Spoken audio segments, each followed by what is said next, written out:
안녕하세요. 좀 늦은 박사과정 언니 윤혜진입니다. 지난주에 저희 랩 세미나에서 저희 지도 교수님께서 해주셨던 말씀이 있어서 그게 좀 기억에 남아서 말씀을 준비를 해봤어요.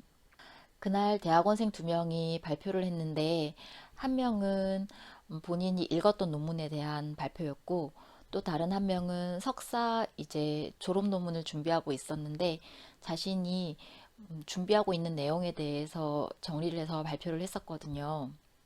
교수님께서 그날은 조금 마음에 흡족하지 않으셨나 봐요. 왜 그런가에 대해서 이렇게 설명을 해주셨는데 교수님 말씀이 연구실에서 세미나를 계속해서 매주 반복을 하면 그게 누구를 위한 것인지를 한번 생각해 보라는 말씀이신 거예요. 그 세미나는 본인의 어떤 성장을 위한 것이어야지 그게 뭐 누군가에게 보여주기 위해서 그냥 약속이니까 하는 그런 게 아니라는 거죠. 교수님께서 말씀하시는 그 성장이라는 건 구체적으로 이런 거였어요. 석사생들 같은 경우에는 자신의 어떤 연구 주제를 가지고 아니면 어떤 전문적인 내용을 가지고 다른 사람들 앞에서 이야기를 할 기회가 거의 없잖아요. 그러니까 그런 거를 처음 할 때는 당연히 떨리기도 하고 말을 버벅거리기도 하고 또 이제 생각 같은 것들이 잘 안 나니까 여러 가지 면에서 미흡한 점이 많죠. 또 준비하는 과정에서 그 내용에 대한 숙지 정도에서도 그렇고요.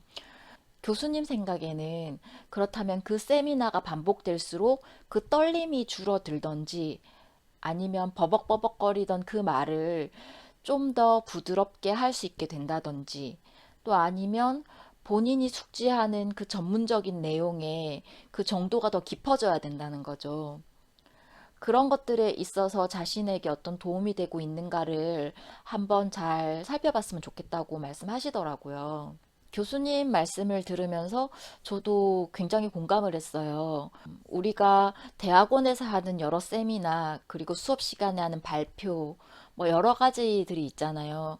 그런 것들을 할 때 그것들을 단편적인 것들 하나하나로 보고 그걸 어떻게 해치워야 하는 어떤 일로만 이렇게 본다면 그것이 그냥 해치우면 끝이고 해치우면 끝이고 이렇게 돼버리는 거죠. 그러면 그 건들이 모든 것이 다 서로 다른 일이 돼버리는 거예요. 그런데 교수님 말씀처럼 뭔가 자신의 성장을 위한 어떤 것의 소양을 높이는 그런 연습 과정이다라고 생각을 한다면 그런 것들 하나하나가 다 서로 연계되고 본인에게 의미 있는 그런 과제들이 될 것 같다. 이런 생각이 들더라고요. 이런 내용에 대해서는 제가 다른 영상에서도 몇 번 말씀을 드렸던 것 같아요. 교수님과의 개별 미팅도 그렇게 뭔가 자신의 의견을 전문가에게 피력하는 연습으로 보면 어떨까 이렇게 말씀을 드렸던 적이 있었던 것 같고요.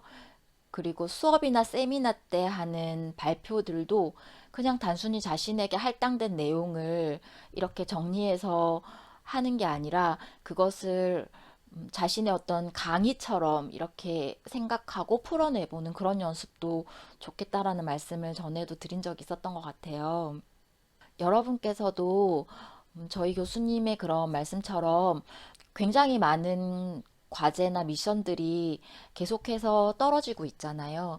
그런 것들을 해치워야 되는 어떤 성가신 것이라기보다는 거기에서 어떻게든 의미를 찾아내고 그런 것들을 반복하는 과정에서 자신의 무엇을 성장시킬 것인가, 무엇을 훈련할 것인가, 이런 것들을 작은 것 하나라도 찾아서 이렇게 발전시켜 나가는 계기로 하셨으면 좋겠다는 생각을 했어요. 저희 교수님께서 들었던 그 예시처럼 뭐 떨림을 좀 덜 하게 된다라든지 버벅버벅 하던 그 말들이 조금씩 더 부드러워진다든지 이런 것들 하나만이라도 제대로 잘 연습이 될 수 있다면 굉장히 큰 성과가 될 거다라는 생각을 합니다. 오늘도 일하시면서 공부하시느라 굉장히 수고가 많으셨고요. 여러분의 대학원 생활을 항상 응원합니다. 오늘도 제 말씀 들어주셔서 고맙습니다.